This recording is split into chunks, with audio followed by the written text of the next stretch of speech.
سلام علیکم دوستان عزیز، خوش آمدید به درس 49 زبان انگلیسی ما. زبان انگلیسی از صفر از روی کتاب Basic English Grammar by Betty Azar. پیش از آغاز درس امروزه اگر به کانال آبونه نشده باشد لطفاً آبونه شوید و نوار لایک گذارید. فکر و عقیده های خود را برای بهتر کردن صفت درس ها در شرح ها نویسید. این نوار را به دوستان و نزدیکانتان روان کنید تا آنها نیز از درس های ما با خبر شوند و برای اولین شده خبردار شدن از درس های نو زنگوله را زیر کنید. چون همیشگی درس امروز را نیز با quote of the day یعنی سخن روز آغاز میکنیم و سخن روزی درس امروزمون چنین است: The real enemy is not outside but within. Fear, anger, ego. by رومی. ترجمهش به زبان تاجیکی می شود: دشمن اصلی بیرون نیست بلکه در درون است. ترس، خشم، خودپرستی. سخن مولانا. و آمدیم به قسمت What to watch یعنی چی تماشا کنیم. در هر درس ما با شما یک فیلم و یا یک فیلم تصویری توصیه می‌دهیم تا آنها را تماشا کرده زبان انگلیسیتون را بهتر نمایید و توصیه امروزه درس ما نام فیلم تصویری توی استوری می باشد. سال برآمدش سال 1995 می باشد. قسم یکمی آن 81 دقیقه می باشد و سویه زبان انگلیسی آن سویه ادو می باشد. اگر پرسید که از کجا تماشا کنیم، در دلخواه براوزر نام فیلم را می نویسید، بعد از آن کلمه watch می نویسید، بعد از آن اگر خواهید که با زیرنویس یابید with subtitles می نویسید. در آنجا صفحه ها می بارند، از آنجا در آمده فیلم را تماشا کرده می توانید. خیلی که میدانید ما در باب ششم کتاب قرار داریم و موضوع باب ششم کتاب nouns and pronouns یعنی اسم ها و جانشین ها می باشد و امروز ما در درس دوم قرار داریم و میگذاریم به درس امروزه. درس 49. موضوع درس 49 ما adjective plus noun یعنی صفت جمع اسم می باشد. در پایان یک تا مثال آورده ایم. انور is a happy child. انور بچه شاد است. در اینجا کلمه happy adjective می باشد و کلمه child in noun یعنی اسم می باشد. برای موضوع را خوبتر فهمیدن به موضوع میگذاریم. خیلی که گفتیم موضوع امروزه ما adjective plus noun یعنی صفت جمع اسم می باشد و در این درس ما جای استفاده برای صفت ها و اسم ها رو در جمله می آموزیم. مثال A را میخونیم. I don't like cold weather. من هوای خنک رو نقص نمیبینم. در اینجا کلمه cold in adjective یعنی صفت می باشد. کلمه weather باشد in noun یعنی اسم می باشد. در زبان تاجیکی ما برای عبارت ساختن میگوییم که هوای خنک. اول کلمه هوا یعنی اسم میآید، بعد از آن خنک یعنی صفت. در زبان انگلیسی باشد برعکس آن، اول صفت میآید بعد اسم. چه که در مثال میبینید. I don't like cold weather. cold in adjective می باشد، weather in noun. مثال B. Alex is a happy child. Alex بچه شاد است. در اینجا کلمه happy adjective می باشد، کلمه child باشد noun یعنی اسم. در مثال دیگر The hungry boy has a fresh apple. در اینجا کلمه hungry گرسنه این صفت می باشد، boy این اسم یعنی noun می باشد، کلمه fresh این adjective یعنی صفت می باشد، apple باشد noun. The hungry boy has a fresh apple.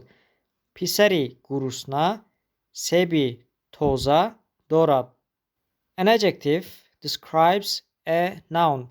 کلمه adjective یعنی صفت اسم رو توصیف میکند. In grammar we say that adjectives modify nouns. در گراماتیک ما میگیم که صفت ها اسم ها رو تغییر میدهند. The word modify means change a little. کلمه modify معنایش کم تغییر دادن می باشد. Adjectives give a little different meaning to a noun. صفت ها با اسم ها کم معنای دیگر می دهند. مثلا cold weather. اگر weather گویم ما در فکرمان باد و هوا می آید. اگر cold weather گویم یعنی هوای خنک، فکر ما کم تغییر می یابد. cold weather هوای خنک.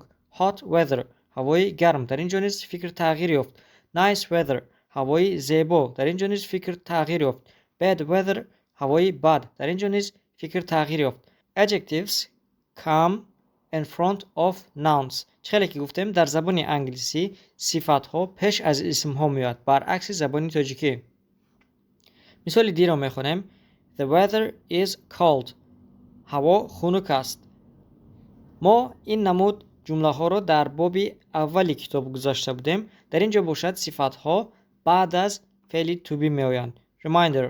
خاطر رسانی. An adjective can also follow be. be این فعل to be می باشد. adjective میگوید بعد از فعل to be هم آمده میتواند. The adjective describes the subject of the sentence. کلمه adjective یعنی صفت ها subject جمله رو یعنی مبتدای جمله رو تصویر میکنند، توصیف میکنند، یعنی درباره آن گپ میزنند، چگونه بودنش رو.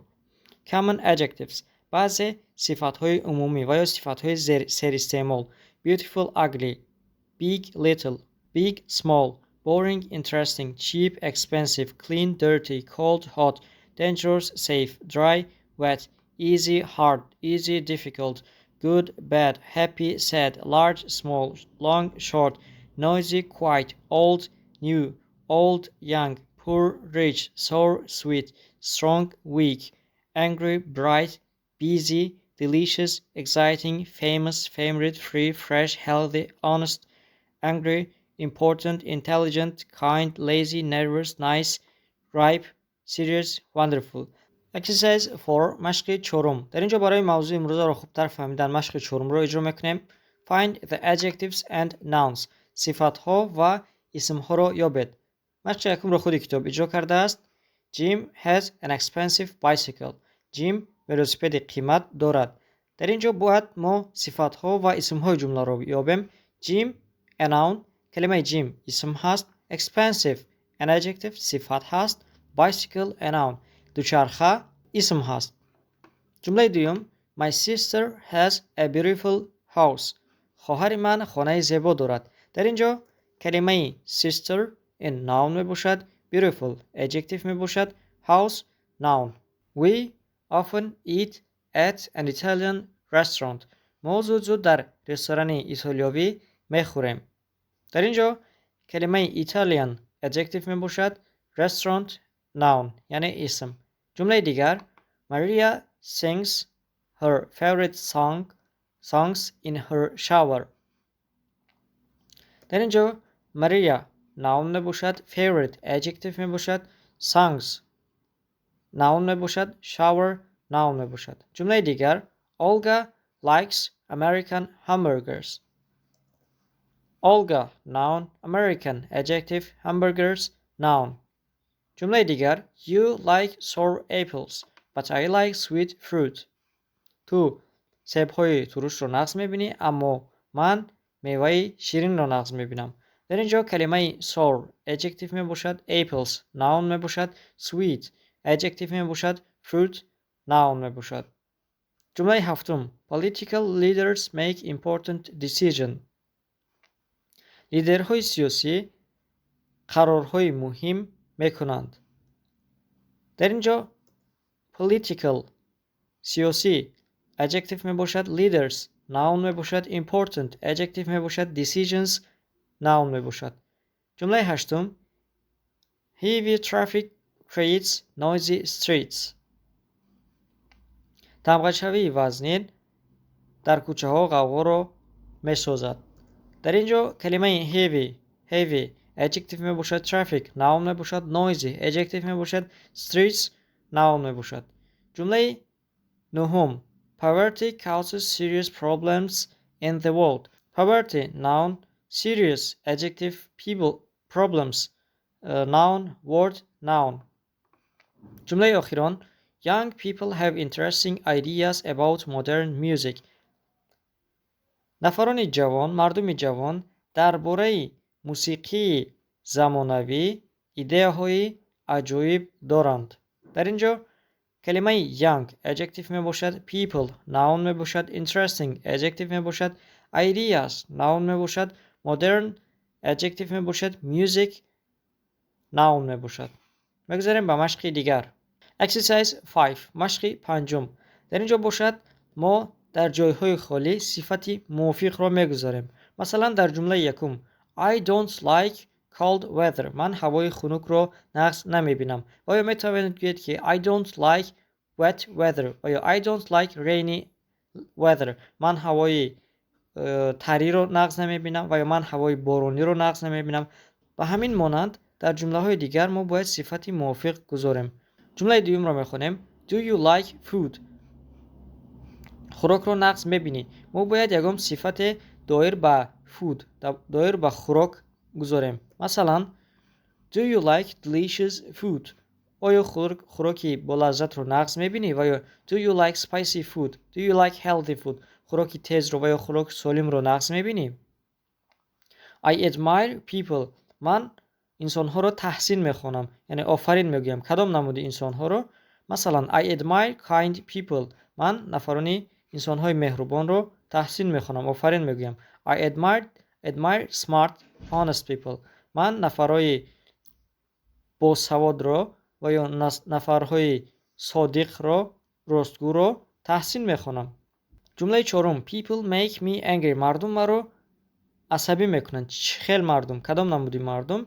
Rude people و یا noisy people و یا angry people. شخص های دغل و یا شخص های غوغادار و یا شخص های عصبی مرا عصبی میکنند. جمله پنجم Pollution problem in the modern world. Pollution in iflos شوی میباشد. iflos شوی in serious problem. iflos شوی in مشکلی جدی در زمان حاضر است و یا big problem مشکلی کلان در زمان حاضر است و یا global problem مشکلی عمومی جهانی در زمان حاضر است. جمله ششم I had experience yesterday. دیروز یک تجربه داشتم. چگونه تجربه؟ مثلا interesting, fun, amazing. یکم دیروز یک تجربه عجیب داشتم و یا تجربه خنده‌آور داشتم و یا amazing و عالی جناب داشتم. I don't like cities. شهرها رو نقص نمیبینم. کدام نمودی شهرها رو؟ مثلا crowded, noisy, dirty.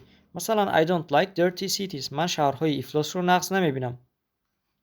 جمله آخران I had an dinner last night. خوراکی بیگاه داشتم دیروز. چی خیلی خوراکی بیگاه؟ I had a tasty dinner last night. دیروز شب خوراکی شامی با لذت داشتم و یا بیگ خوراکی شامی کلان داشتم و یا delicious با لذت. شما میتوانید در جایهای خالی صفتی که خودتون موافق میدونید آن را گذارید. میگذاریم به مشق دیگر. Exercise 6 مشق ششم. در درس قبلی ما چنین مشق را اجرا کردیم. در این درس نیز به همان مانند مشق اجرا میکنیم. بیایید ببینیم که مشق از ما چی میخواهد. Find each noun. Is the noun used as the subject of the sentence, the object of the verb, the object of a preposition. اسم ها را یابید. آیا اسم همچون سابجکت جمله استفاده شده است و یا object فعل استفاده شده است و یا object preposition استفاده شده است؟ از این سه حالت اسم های جمله کدام هست باید ما یافته گوییم. جمله یکم را خود کتاب اجرا کرده است. Bob and his wife like coffee with their breakfast. باب و همسرش قهوه را همراه نهاری نقض میبینند. در این جمله Bob, wife, coffee, breakfast noun میباشد، یعنی این چهار کلمه اسم میباشد. کلمه Bob noun subject of the sentence. کلمه Bob این subject جمله میباشد، یعنی گپ درباره باب رفته ایستاده است. Wife a noun subject of sentence. کلمه wife نیز اسمی جمله میباشد، یعنی subject جمله میباشد. گپ درباره باب و همسرش رفته ایستاده است. کلمه coffee a noun object of the verb like. object فعلی like میباشد. کلمه coffee چی رو نقض میبیند؟ قهوه رو نقض میبیند، یعنی کلمه فعلی like رو پورا کرده ایستاده است. کلمه breakfast نهاری a noun object of the preposition with. با چی؟ با نهاری. کلمه with رو پورا کرده ایستاده است. از این رو object of preposition with می شود. جمله دوم رو میخونیم. Jack doesn't have a radio in his car.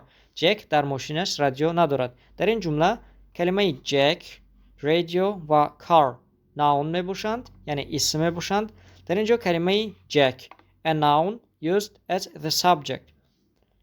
کلمه Jack اسم می باشد، همچون سابجکت جمله آمده است، یعنی گپ درباره جک رفته ایستاده است. کلمه رادیو a noun used as the object of verb have. کلمه رادیو باشد پرکننده فعل have می باشد، یعنی در ماشینش چی دارد؟ رادیو دارد.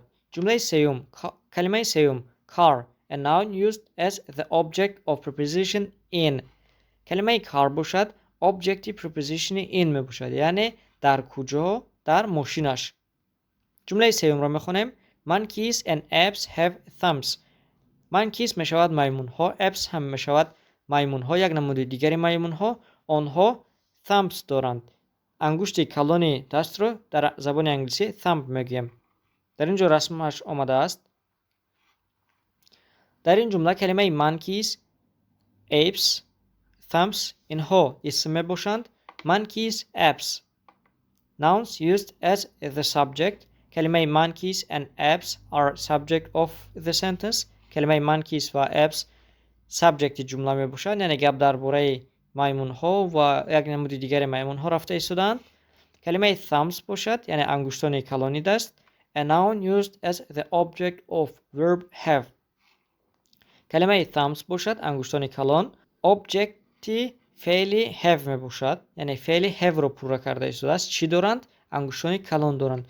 جمله های دیگر را نیز در چنین شکل اجرا میکنید. اول اسم ها را مییابید، کدام کلمه ها ناون هست، در زیرشون اگر در دفتر باشد خط کشید و گویید که کدامش سابجکت جمله است، کدامش objective فعل است، کدامش objective preposition است. در اینجا جواب ها را ما با شما میدهیم. بعد از مشق را اجرا کردن جواب های خود را با جواب های در نوار بوده سنجید. Exercise 7 مشق هفتم. در این مشق ما نام کشور را میگوییم و خوراک هایی که با آنجا تعلق دارند. مثلا food from China، خوراک چین. خوراک چین رو ما میگیم خوراک چینی. اگر گفتنی باشیم که چینی میگیم Chinese food. Food from China is Chinese food. خوراک چین خوراک چینی است. اگر مکزیکو باشد، خوراک مکزیکویی گفتنی باشه میگیم Food from Mexico is Mexican food. Food from France is French food. خوراک فرانسه خوراک فرانسوی است. Food from Italy is Italian food. Food from Korea is Korean food. Food from Tajikistan is Tajik food. Food from America is American food. Food from Japan is Japanese food. در اینجا در قسم دوم What is your favorite ethnic food؟ اگر از شما یگام کس پرسد که خوراک کدام ملت رو نقض میبینید، مثلا میگوید که Italian، خوراک ایتالیایی رو نقض میبینم. اگر پرسد که an example of Italian food، مثلا یگام مثال خوراک ایتالیایی spaghetti. New words، کلمه های نو. Adjective، صفت. Describe، توصیف کردن. Modify، تغییر دادن. Famous، مشهور. Free، رایگان. Favorite، محبوب، نقص دیده. Fresh، تر و تازه. Healthy، سالم. Honest، راستگو. Ripe، پخته. Rude، دغل. Serious، جدی.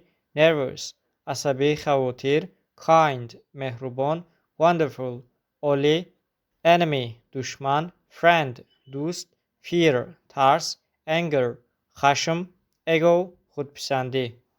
در اینجا درس امروزه ما با پایان رسید و وظیفه‌ای که بعد از این درس ما با شما میدهیم: یکم، مشق‌های کتاب رو به دفترتان نویسید. مشق‌های 4 5 6 7 باب ششم کتاب رو به دفترتان نویسید. دوم، با موضوع امروزه adjective plus noun 15 جمله نویسید. سوم، کلمه‌های نو را از یاد کنید و در جمله سازی استفاده نمایید. در اینجا درس امروزه ما با پایان رسید. لطفاً اگر به کانال آبونه نشده باشید آبونه شوید و نوار لایک گذارید. فکر و عقیده خود را برای بهتر کردن صفت درس و در شرح نویسید. این نوار را با دوستان و نزدیکانتان روان کنید تا آنها نیز از درس های ما با خبر شوند و برای اولین شده خبردار شدن از درس های نو زنگوله را زیر کنید. از همه شما برای تماشای نوارهای ما تا آخر منت داریم. لطفاً با ما باشید و با ما زبان انگلیسی را آسان و رایگان آموزید.